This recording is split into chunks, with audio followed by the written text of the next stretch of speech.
아멘. 여러분, 오늘 우리가 마태복음 25장에 나타난 양과 염소의 이 비유를 통해서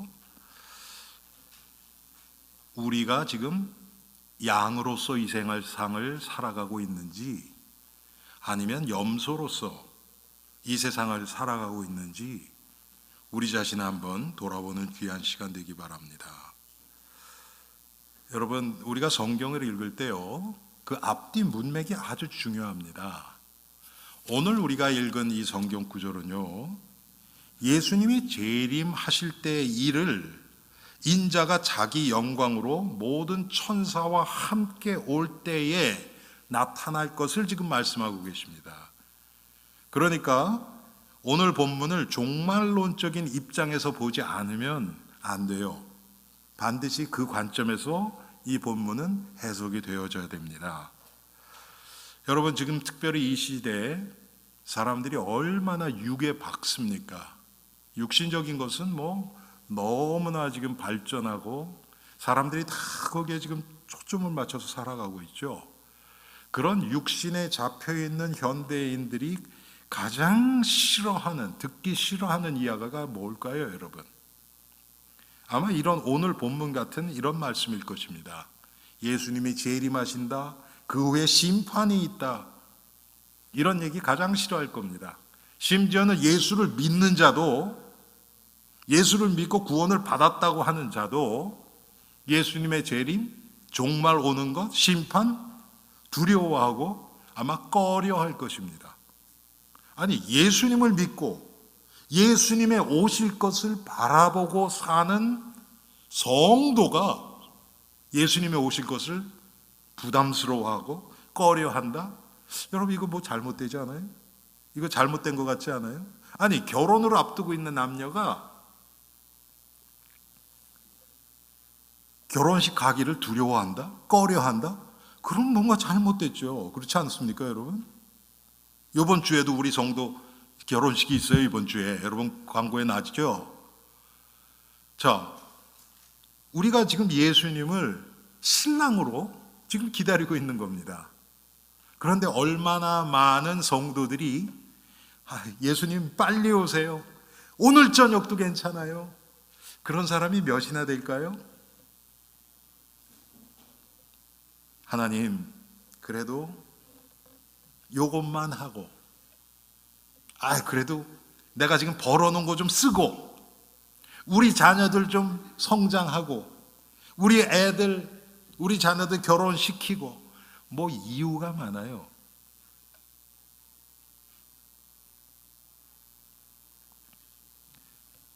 정말 우리 마음속에 예수님의 재림, 우리의 신랑이 다시 오시는 것, 그거에 대한 얼마만큼의 소망이 있는가, 그 열망이 있는가. 여러분, 이것만 우리 자신을 생각해도요, 내가 얼마나 지금 육신에 붙잡혀 있는지 금방 답이 나옵니다. 얘기 하나 많아요, 이거는요. 그런데 성경은 단언합니다. 누구나 이 세상에 있는 사람들은 반드시 한번 죽는다. 육신에 잡혀있는 자들은 죽음 얘기 싫어합니다. 왜 꼭 그렇게 얘기를 해야 되느냐. 여러분, 우리가 지금 그렇잖아요. 불치병에 걸려있는 사람들한테 앞에 가서는 죽음 얘기 우리가 참 꺼려하지요. 그렇죠? 이 사람 자기도 죽는 거 알고 우리도 아는데 그걸 일부러 끄집어내서 얘기할 게 무엇이 있느냐. 저는 목사로서 가끔요, 죽음 얘기를 안 하면 안 된 때가 있어요. 불치병 환자 앞에서. 뭡니까? 이분이 지금 천국 갈 날이 얼마 안 남았는데 구원 확실히 받았는지 확인해야 될 거 아닙니까? 그때는 마음이 아파도 해야 돼요. 집사님, 선생님, 오늘 저녁에 하나님이 불러가시면 천국에 가실 확신이 있습니까? 그리고 있다고 하면 무엇 때문에 그렇습니까? 제가 확 물어봐요. 왜? 그냥 아이 뭐 지금까지 교회 다녔으니까 이런 대답하면 안 되잖아요. 그렇죠? 정말 이분이 예수 그리스도를 개인의 구주로 믿는 믿음 때문에 그런지를 확인해야 되잖아요. 우리 인생에 그거보다 더 중요한 질문이 어디 있습니까? 성경은 분명히 얘기합니다. 모든 인간은 반드시 한번 죽는다. 그리고 그 후에는 심판이 있다고 얘기를 합니다. 아니 성경에서 얘기하는 거예요. 여러분 이런 이야기가 부담되시는 분들이 안 계시기를 바라지만 혹시 계시더라도 반드시 들어야 합니다. 우리는 이거. 그래야 내가 지금 하나님 앞에서 어떻게 살아가고 있는지가 다시 한번 진단이 되어져요. 자, 예수님 반드시 재림하십니다. 그런데 예수님의 초림, 2000년 전에 예수님이 육신을 입고 오실 때는 심판주로 오신 것이 아니에요. 그때는 구원자로 오셨어요. 자기 자신을 내어주시기 위해서 종의 모습으로. 그래서 베들레헴 마구간에서 아무도 알지 못하는, 누구도 지켜보지 않는 그런 곳에서 태어나셨어요. 그리고 갈릴리에서 자라셨어요. 가장 지금 이스라엘 그 배경으로 보면 가장 총구석 갈릴리 지역에서 자라셨어요. 그런데 다시 오실 예수님, 그분은 재림주로 심판주로 오세요. 그때는 이미 늦어요. 그때는 공의의 주님으로 오십니다. 그때 그 예수님 보고서 예수 믿고 too late.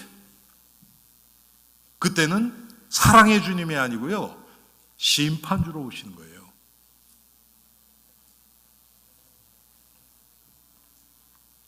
여러분, 예수님이 다시 오실 때 어떤 일이 일어납니까? 그때 살아있던 자들은 물론이고 죽었던 자들도 다 육신이 부활합니다. 지금 이 육신 아니에요. 다른 육신으로 부활해요. 그래서 예수님 앞에서, 하나님 앞에서, 모든 천사들 앞에서 심판이 시작됩니다. 살아있던 자들, 죽어서 부활한 자들 모두 다 심판대 앞에 서게 돼요. 그러면 어떻게 되느냐? 우리 생명책에 기록되어 있는 대로, 우리가 행한 대로 우리는 심판받습니다. 행위대로 심판받아요. 그리고 하나도, 조그만 것도 숨길 수가 없어요. 그때는요. 심지어는 우리가 행한 그 행위를 우리 입으로 고백해야 돼요. 참 끔찍한 시간이죠. 그런 날이 반드시 있습니다. 그런데 그때 성도와 예수를 믿는 자와 믿지 않는 자의 차이, 거기까지는요 차이가 없어요. 똑같이 자기가 한 죄 그대로 다 합니다.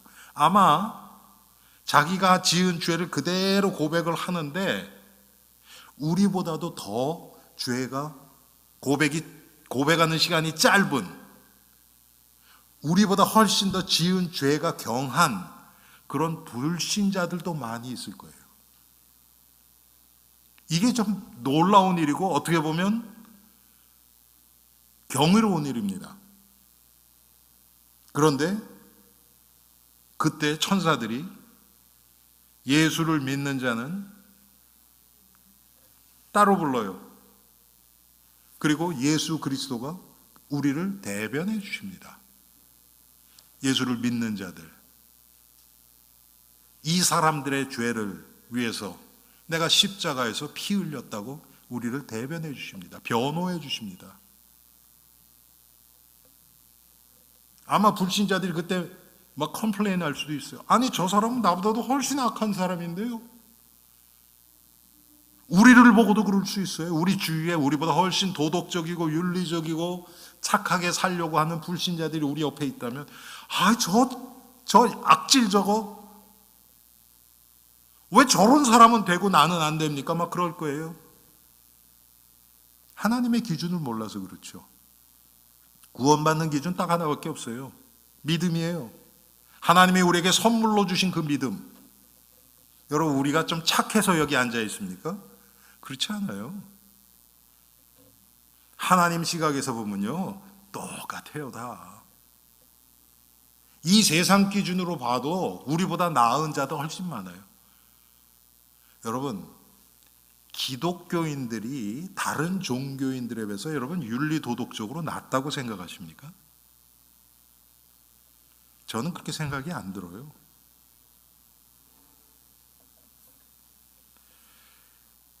그런데 오늘 성경에 보니까 분명히 양과 염소를 가르는 날이 와요. 그럼 난 이제 양이 됐으니까 끝났네. 그렇지가 않아요. 여러분, 나에게 양의 모습이 진짜 있습니까? 우리가 이것을 확인해 봐야 돼요. 내가 양으로서 이 세상을 살아가고 있는가? 우리가 몇 가지를 좀 이렇게 구분을 지을 필요가 있어요. 염소인데 양인 것처럼 착각하고 살지는 않는가? 교회 왔다고 다 양 되는 거 아니에요. 또 양은 맞는데 염소의 삶을 살고 있지는 않은가?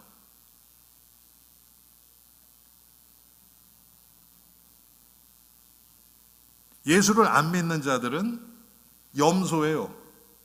그런데 교회 같은 데 와서 종교적인 걸 배워요. 그래서 염소인데 양처럼 사는다고 착각할 수는 있어요. 여러 가지로 우리가 생각할 수 있죠. 여러분, 지난 며칠 전에도 학교 또 그 총격 있었잖아요. 그래서 뭐 여러 명 죽고 다치고 했죠, 여러분.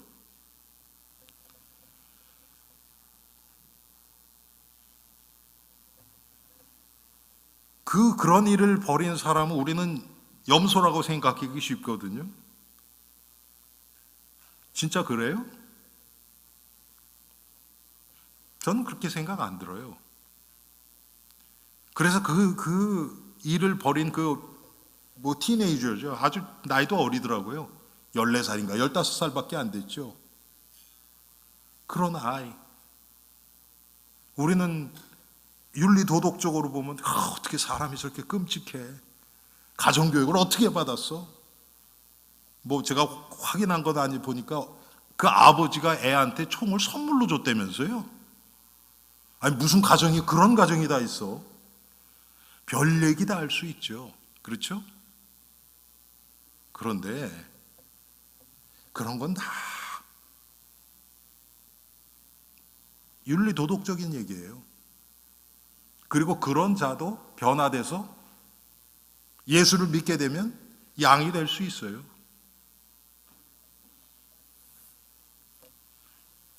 모르죠. 이 세상에서는 그런 자들에게 기회를 안 줄지 모르지만 그거보다 더 악한 자들도 하나님은 구원하세요. 제가 가끔 말씀드리잖아요, 여러분. 한국 역사에서 정말 아주 시대적인 살인마들, 그런 자들이 있잖아요, 여러분. 뭐 제가 지금 떠오르는 거는 제가 아주 어렸을 때죠. 저는 제가 그걸 직접 신문에서 본 건 아니죠. 고재봉이라는 사람 여러분 아시죠? 연세 드신 분은 다 아실 거예요. 제가 미국 오기 직전에 일어났던 17명인가 죽였던 김대두라는 자 있었어요. 그런 자들이 감옥에서 예수를 믿고요.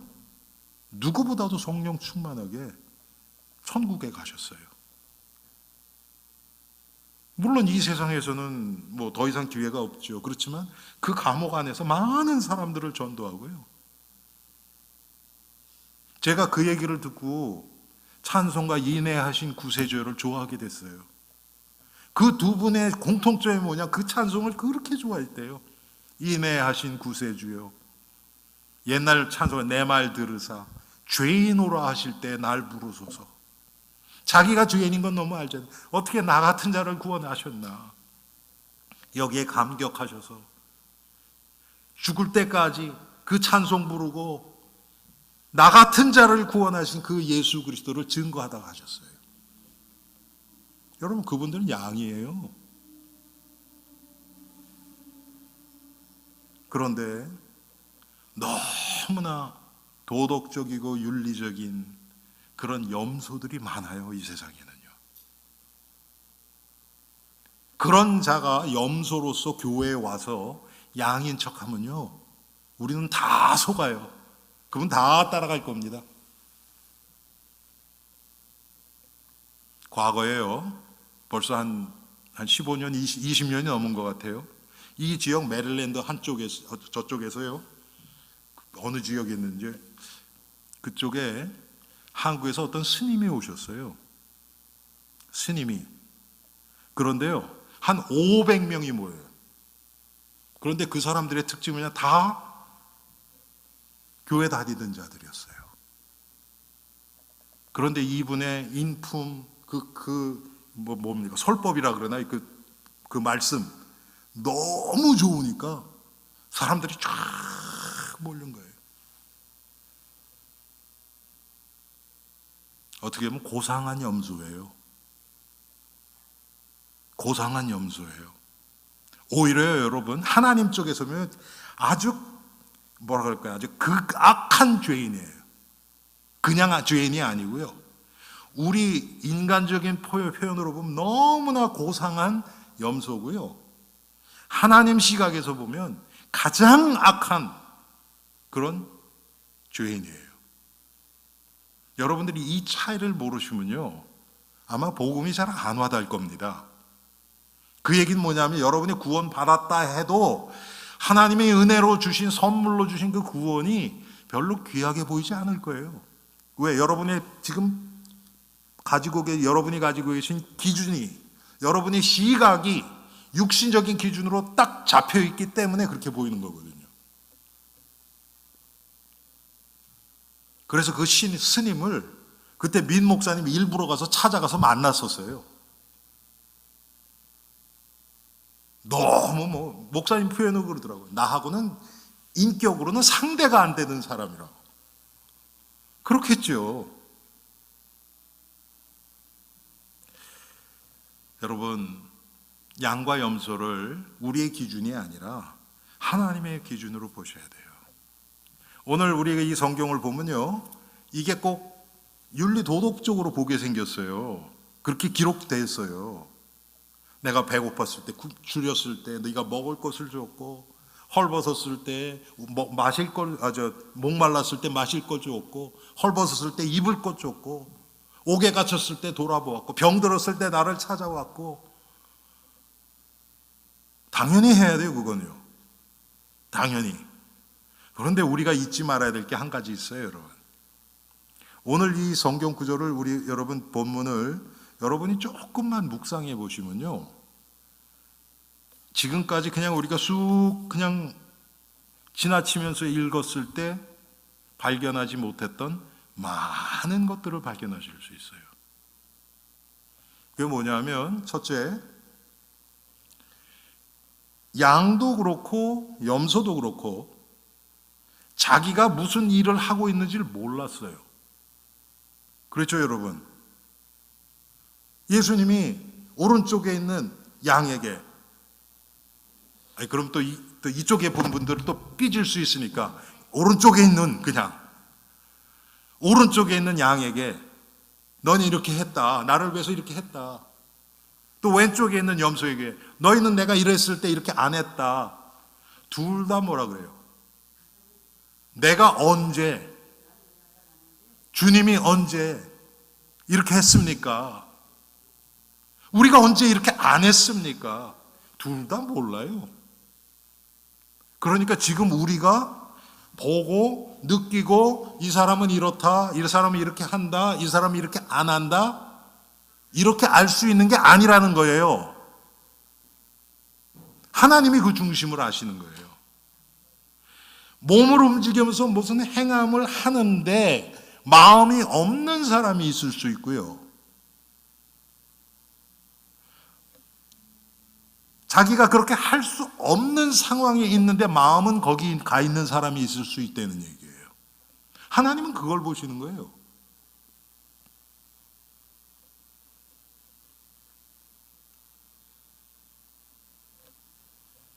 여러분, 그래서 오늘 이 두 양과 염소에게 질문을 하시고 그들의 대답을 통해서 우리가 공통적으로 이렇게 발견해야 될 것이 있어요.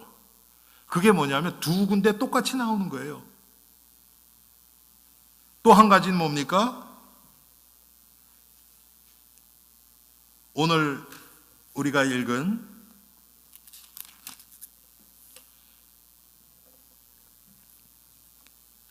40절 또 45절, 40절은 양에게 마지막에 하신 거고요. 45절은 염소들에게 하신 거예요. 거기에 뭐가 나옵니까? 임금이 대답하여 이르시되 내가 진실로 너에게 이르노니 너희가 여기 내 형제 중에 지극히 작은 자 하나에게 한 것이 곧 내게 한 것이니라 하시고, 지극히 작은 자에게 한 것이 예수님께 한 거고요. 지극히 작은 자에게 하지 않고 지나가 버린 것은 예수님께 하지 않아야 된다, 안 했다는 얘기예요. 해야 되는데 안 했다는 거고요. 작은 자에게 한 것은 예수님께 한 거라는 거예요. 지극히 작은 자라는 표현이 나옵니다. 물론 1차적으로는 그것이 예수님을 나타냈다고도 우리가 얘기할 수 있어요. 예수님이 직접 나타나신 건 아니죠. 그렇지만 그 예수 그리스도, 지극히 작은 자, 여러분 예수님이 이 땅에 오셨을 때 지극히 작은 자로 오셨어요. 아무도 알아주지도 않고 건축자들이 버린 모퉁이 돌, 집 짓는 사람들이 이 돌은 뭐 어디다 써 그러고 버린 거예요.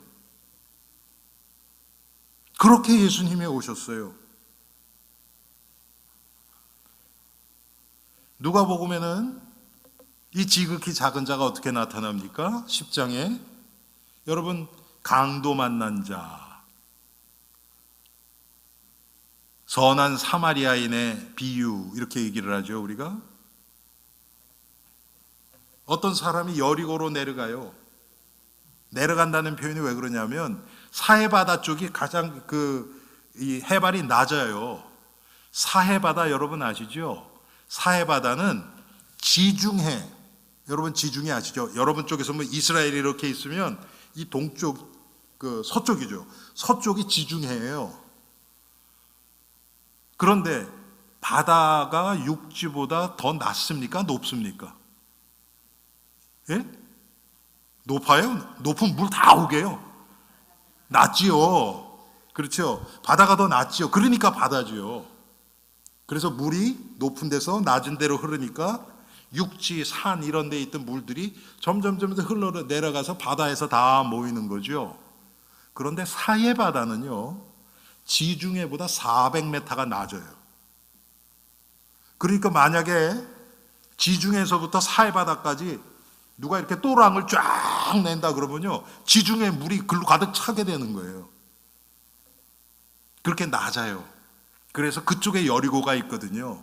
그래서 내려간다고 표현을 한 거예요. 여리고로 내려가는데 강도를 만난 거예요. 강도 만난 자. 그런데 제사장도 그냥 지나가고 레위인도 그냥 지나가고 사마리아의 사람 하나가 그 사람을 데려다가 씻기고 약 발라주고 그 다음에 여관에 데려가서 그 여관 주인에게 부탁하고 내가 이렇게 돈 줄 테니까 만약에 더 들면 내가 돌아올 때 내가 당신에게 페이하겠다. 지극히 작은 자, 그 강도 만나 있는 자, 바로 그런 사람들이에요. 우리 주위에도 그런 사람 많이 있죠. 여러분, 그런 사람들이 우리 주위에 있으면요, 귀찮아요. 우리를 짜증나게 해요. 우리에게 육신적으로 도움되는 게 없어요. 대부분 우리는 그냥 점잖게 거절하죠. 내 인생에 싹 밀어넣죠.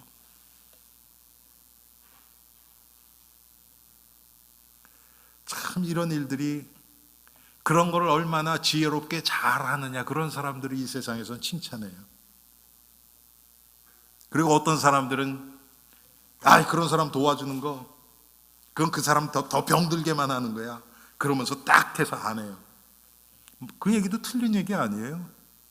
그런데 중요한 건 우리 마음이에요. 내가 귀찮은 마음으로 그런 얘기를 했다면 그건 하나님 앞에서 죄고요. 정말 그 영혼을 사랑하는데, 정말 그 사람에게 관심이 있는데, 진짜 그렇게 하면 그 사람이 안 될 거 알기 때문에 하고 싶은데 내가 지금 참고 있는 건지 하나님이 아시겠죠, 우리 마음을.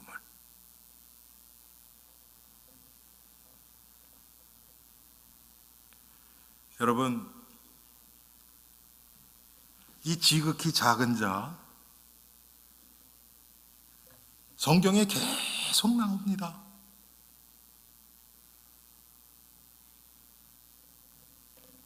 이런 자들이 있어요. 하나님이 우리를 통해서 돌보게 하시는 그런 자들이 우리가 가는 곳마다 있어요. 그게 우리가 자녀가 될 수도 있어요. 남편, 아내가 될 수도 있어요.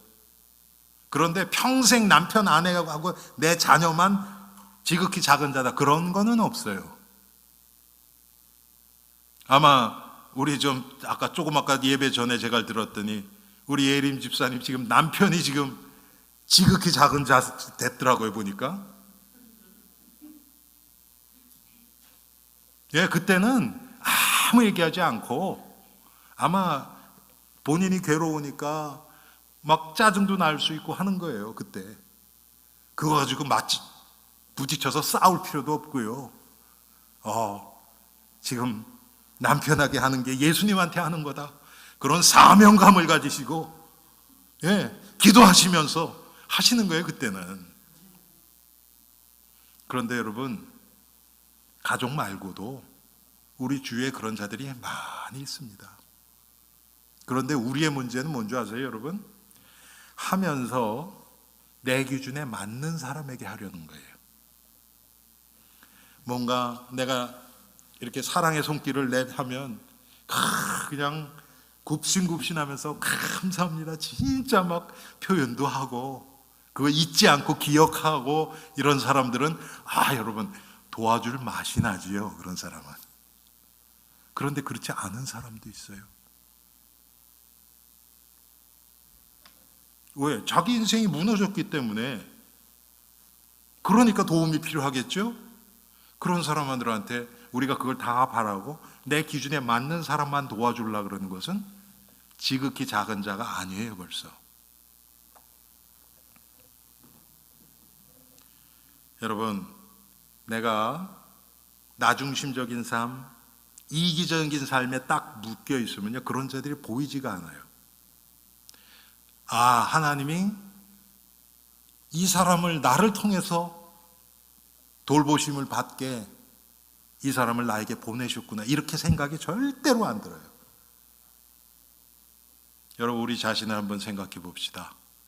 우리가 성령 충만하고 정말 예수 그리스도 안에 있을 때는요, 자꾸 해야 될 이유가 보여요.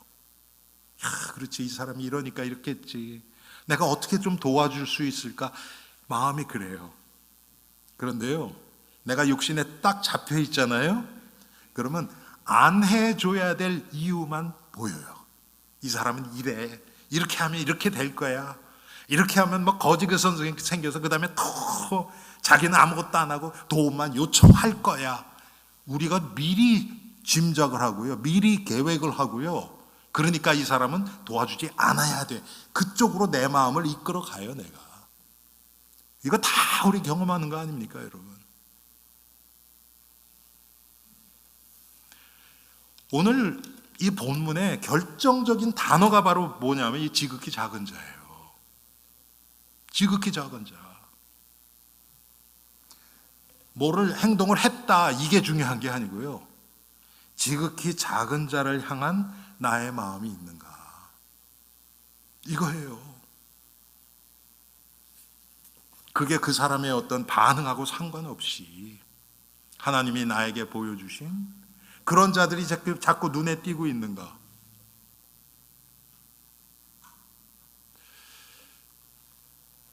저도 제 인생을 돌아보면요, 그런 자들이 많이 있었어요. 어떤 사람은 한 10년 이상, 20년 이상 계속 사랑의 손길을 내밀어야 되는 사람도 있어요. 10년, 20년을.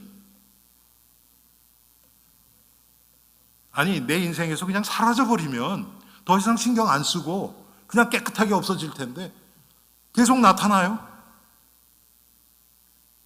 여러분, 어떡할 겁니까? 하나님이 그렇게 하신 건데, 나를 만들어가기 위해서.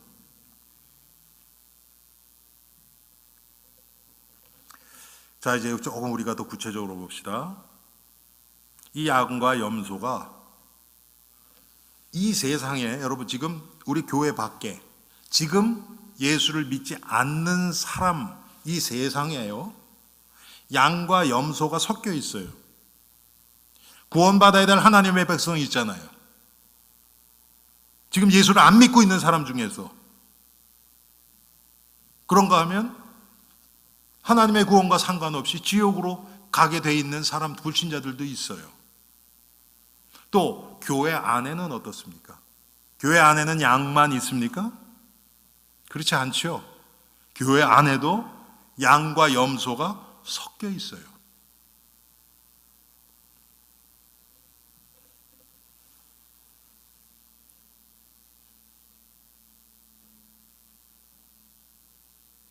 예수님이 이 알곡과 가라지 비유를 말씀을 하셨어요.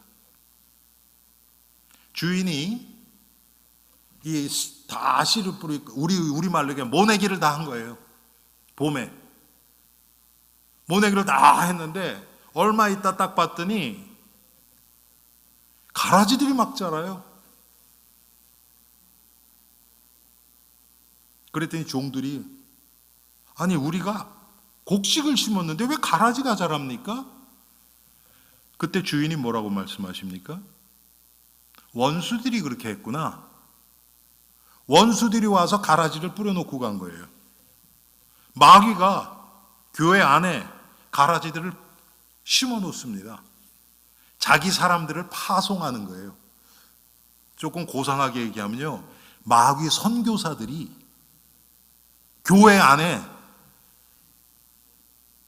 파송이 돼서 지금 선교 사역을 하고 있는 거예요. 복음을 막으려고, 성도들을 현혹시키고 믿음을 무너뜨리기 위해서 의도적으로 그렇게도 한다는 거예요. 그러면 여러분, 그런 마귀 선교사들이 교회에 올 때 뿔 달고 이렇게 하고 오겠어요? 그렇지 않죠. 어떻게 올 것 같아요? 광명의 천사처럼, 누가 봐도 너무나 아름다운 모습으로. 그래서 저는 제 목회에서 하나의 철칙이 있어요. 처음 온 사람한테 일 시키지 않는 것. 그 사람이 뭐 어느 분야의 전문가라 그래서 그 사람 그 일 맡겨가지고 막 하게 하고, 아니 양인지 염소인지도 구분도 안 되는데 어떻게 합니까? 이게 마귀가 보낸 선교사면 어떡할 거예요, 여러분? 안 되잖아요. 그게 확인되기 전까지는 일 안 시켜요. 아무리 자기가 막 자원하는 마음으로 하려고 해도 안 시켜요.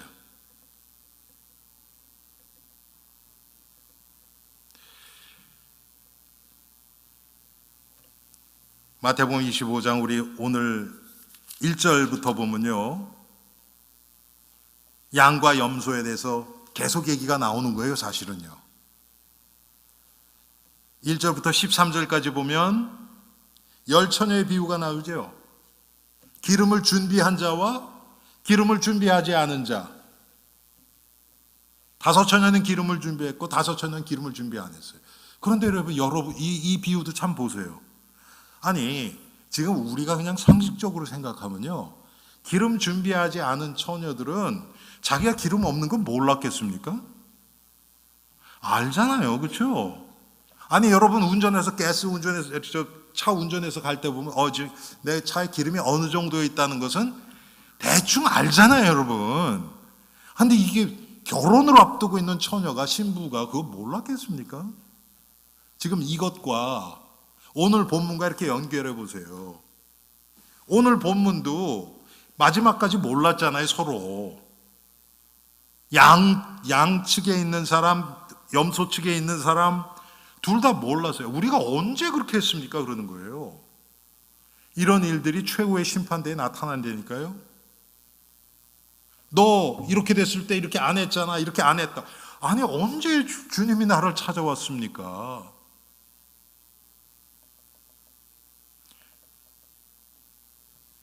자기는 한 기억이 없어요. 내가 주님이 언제 나에게 나타나서 배고픈 자로, 헐벗은 자로, 병든 자로, 옥에 갇힌 자로 그렇게 나에게 나타났습니까?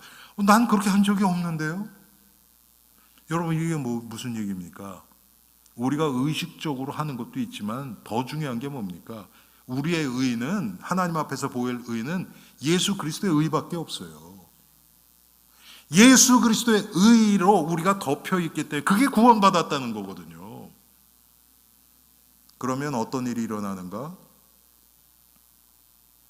우리 해량 집사님 앞에 계시니까 탁 가면 이제 천사가 생명책을 읽는 거예요.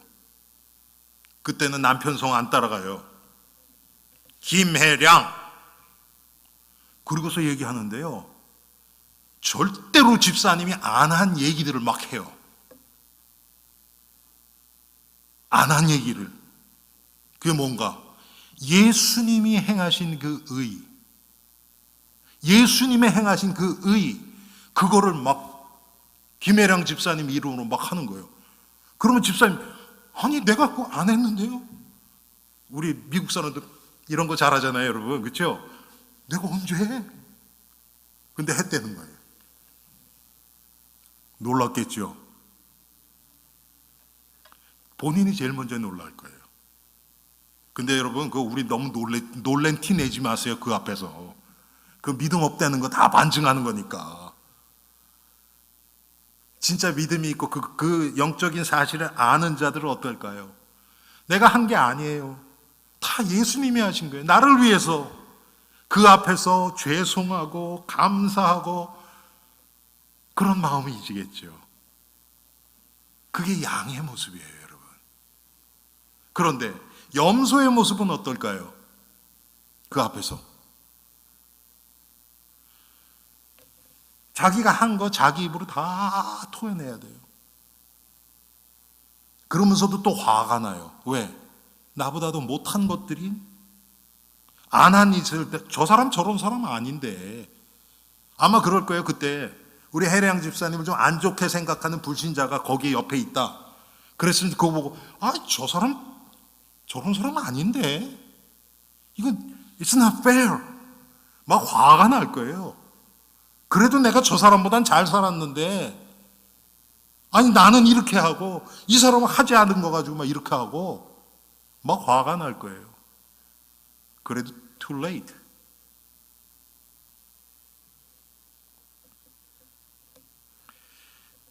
여러분 또 오늘 마태복음 25장 14절부터 30절 우리가 읽은 본문 바로 전 30절까지는 뭐가 나옵니까?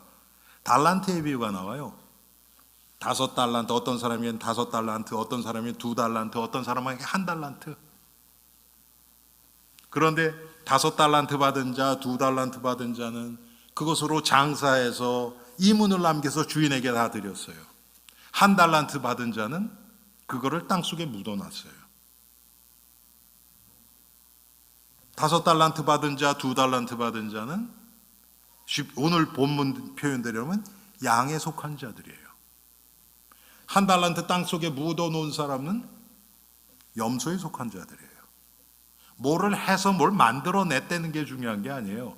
여러분 성경을 보실 때 가장 중요한 게 뭐냐면 이 사람들이, 이 종들이 5달란트 받은 자, 2달란트 받은 자, 또 1달란트 받은 자들이 가지고 있던 주인에 대한 생각, 이게 중요한 거예요.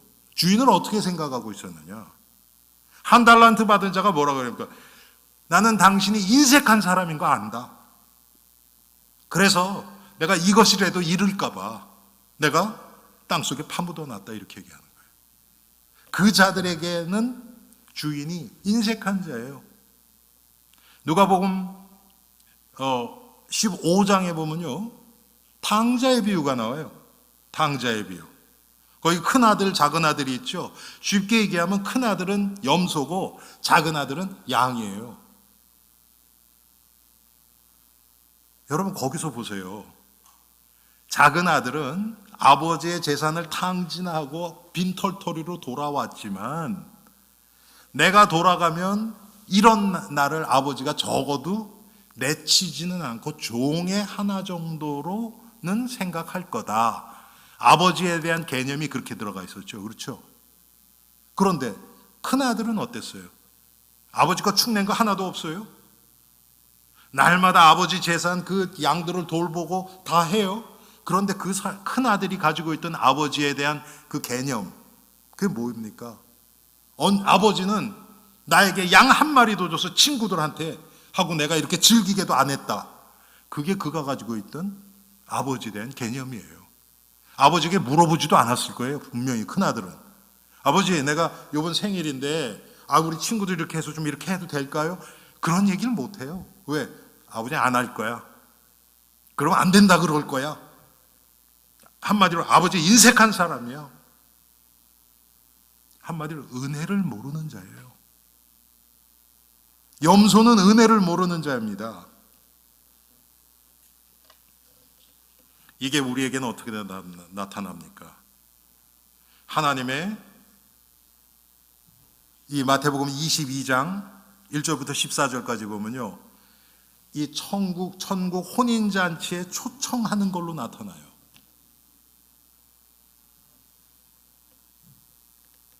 주인이 종들을 보내서 사람들을 초청해요. 결혼식에 초청해요. 그랬더니 사람들이 다 바빠요. 나는 밭을 사러 가서 안 된다. 나는 소를 사러 가서 안 된다. 난 장가 갔으니까 안 된다. 이것 때문에 안 된다. 저것 때문에 안 된다. 자기 일 때문에 바빠요, 다.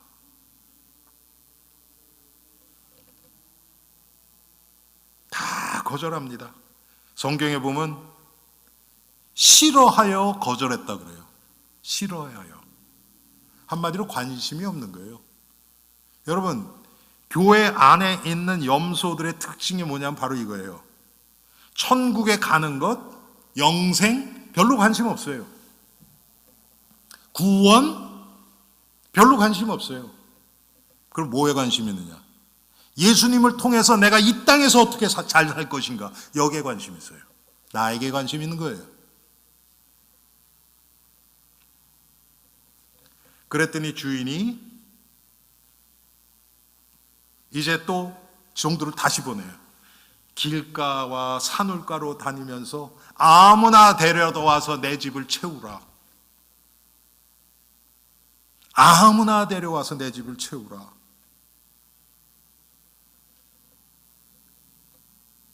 그래서 데려와요. 여러분, 이게 뭘 얘기합니까? 구원받는 조건은 아무것도 없어요. 초청에 응하는 것밖에 없어요. 그런데 이것도 예외가 있어요. 참 성경이요, 어쩌면 이렇게 구체적으로 우리에게 말씀을 주시는지. 주인이 그 아무나 오라 그래서 다 그 집을 채웠어요. 주인이 나와 보는 거예요. 성경이 분명히 나옵니다. 그런데 왜 저 사람은 예복을 입지 않았느냐? 예복을 입지 않았느냐? 저 쫓아내라. 쫓아내라. 예복을 입어야 돼요. 그 예복이 뭡니까? 우리에게는 믿음이고 예수 그리스도의 보혈의 옷 입는 거예요. 그 자들만 영원한 천국 혼인잔치에 들어갈 자격이 있는 자들이에요. 여러분, 그 아무나 막 데려오라 그랬을 때 그 사람들이 예복 가지고 왔습니까? 아니죠. 주인이 다 준비해 놓은 거예요. 그런데 그 사람들이 와서 안 입은 거예요. 다른 사람 다 입고 뭐 괜찮겠지 뭐. 한마디로 자기 기준 못 버린 자들이에요.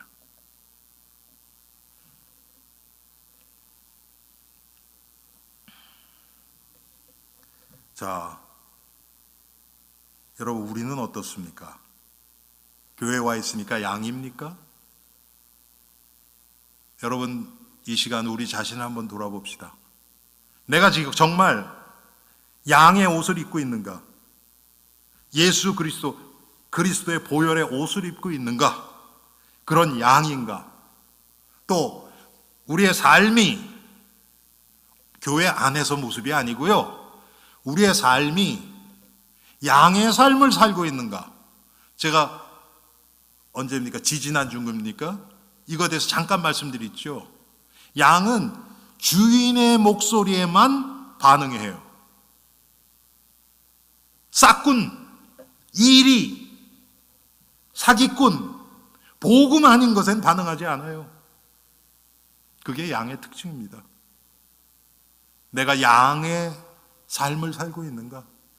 내 귀가 주인의 목소리에 길들여져 있는가? 하나님 말씀에 반응하고 있는가? 아니면 세상 거에 더 반응하고 있는가? 한마디로 오늘 본문 말씀드리려면 지극히 작은 자에게 반응하고 있는가? 아니면 귀찮아하고 있는가? 염소처럼.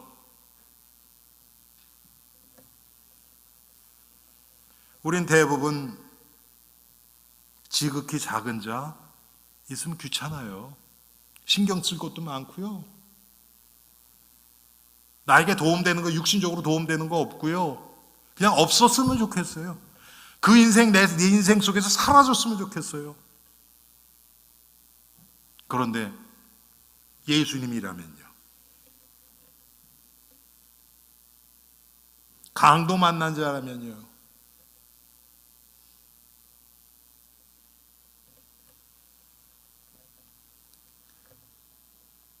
양에게는 창세로부터 예비된 나라를 상속받을 자라고 지금 주님이 말씀하고 계십니다.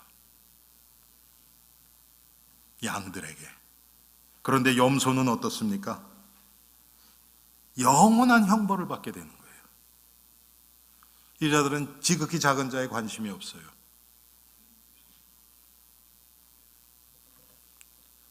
지금 이제 우리가 벌써 9월 둘째 주지요. 제가 지금 하반기 이제 벌써 들어갔단 말이에요. 후반기로 들어갔단 말이에요. 그래서 내년도 우리 교회를 생각하고 그러다가 지난주에 이렇게 묵상하다가 그 생각이 들었어요. 아, 그렇다.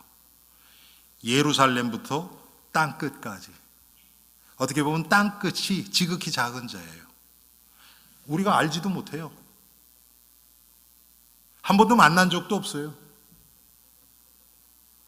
여러분 지금 우리 주보에 보면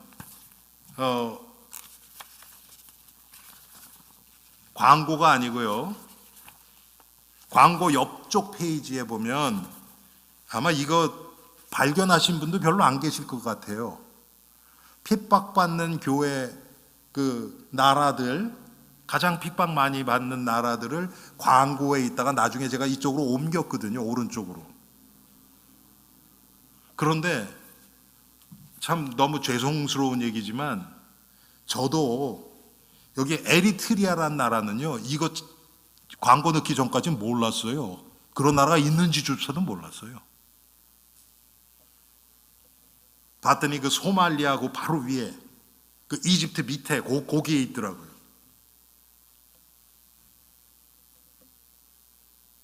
지극히 작은 자가 여기 있는데 제가 모르고 있었던 거예요.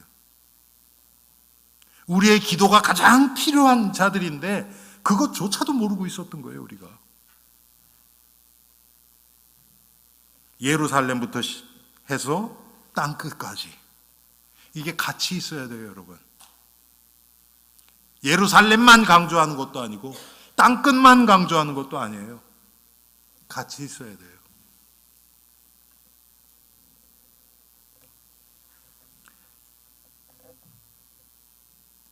사람을 높이는 교회가 아니고 예수 그리스도만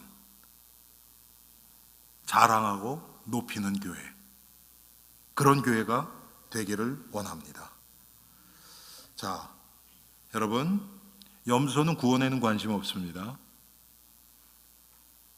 양은 모든 것이 생명 중심, 구원 중심이에요. 우리의 삶이 그래야 된다는 얘기예요. 우리가 무엇을 하든지 어디를 가든지 우리가 지금 체험하고 있는 문제와 사건과 만남과 실수와 성공과 모든 것이 하나님이 우리를 이끄시는 그리스도의 생명 안에서 일어나는 일로 보여지고, 그것 때문에, 생명 때문에 살아가는 자들이 양입니다. 우리 오넬림의 성도들이 저는 다 양이라고 믿어요. 그런데 양의 삶으로 더 풍성한 삶, 그리스도 예수 안에서 하나님의 능력 안에서 승리하는 그런 복된 하나님의 백성들 되기를 주님의 이름으로 축원합니다. 자, 이 시간 우리 이 말씀을 생각하면서 우리 3분 정도 함께 한 목소리로 기도하는 시간